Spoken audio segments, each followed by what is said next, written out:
I have customers all the time coming up to me and saying, hey, this year I want to just plant all perennials. You know, they're tired of having to replant. They're thinking that it's going to be lower maintenance or that it's just going to be overall a better garden if they just fill it with perennials. But I usually end up talking them out of that idea, and here's why. So perennials are great. I mean, they're fun to have in the garden because they come back every single year. A lot of them have really unique and interesting blooms and foliage. They're going to bring in pollinators into your garden, and it's just going to be a really great addition to your garden. And when your perennials are blooming, they are just a lot of fun.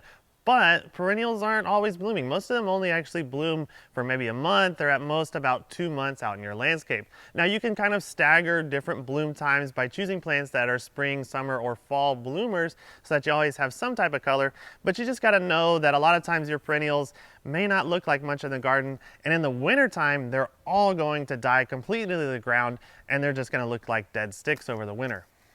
So that's why it's so important to also have some evergreen shrubs in your landscape too. That way, whenever your perennials die back in the winter, you've got something that can pick up the slack and give you that winter interest. Things that are going to have green foliage or even hollies that have red berries in the wintertime will give you those focal points whenever everything else is looking pretty drab.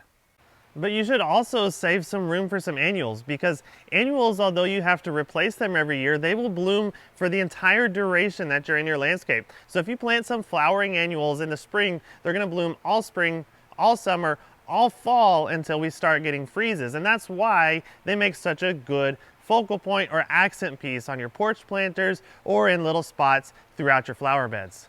So that's why I always try to encourage my customers to take a balanced approach to their landscaping. Have some evergreen shrubs, deciduous shrubs, annuals, perennials, all mixed in together, and lay them out in a way where you'll always have something to look at in every single season in your garden, and you'll be so happy with how everything progresses throughout the year.